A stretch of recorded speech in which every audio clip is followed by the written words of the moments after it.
Kaylin, how many times must I tell you to pick up all these books and stuff off the floor, man? The people can't see the house like this.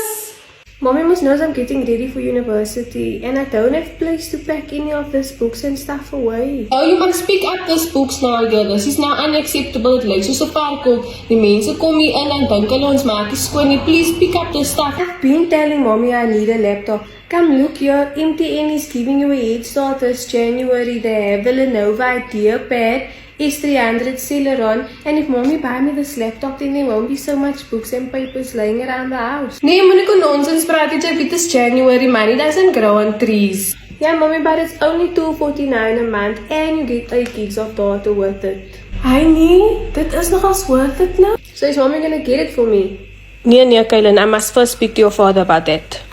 Hi, did Mommy go buy the laptop for me? This isn't for you, my child. This is for me. You go ask your father to get you one rather.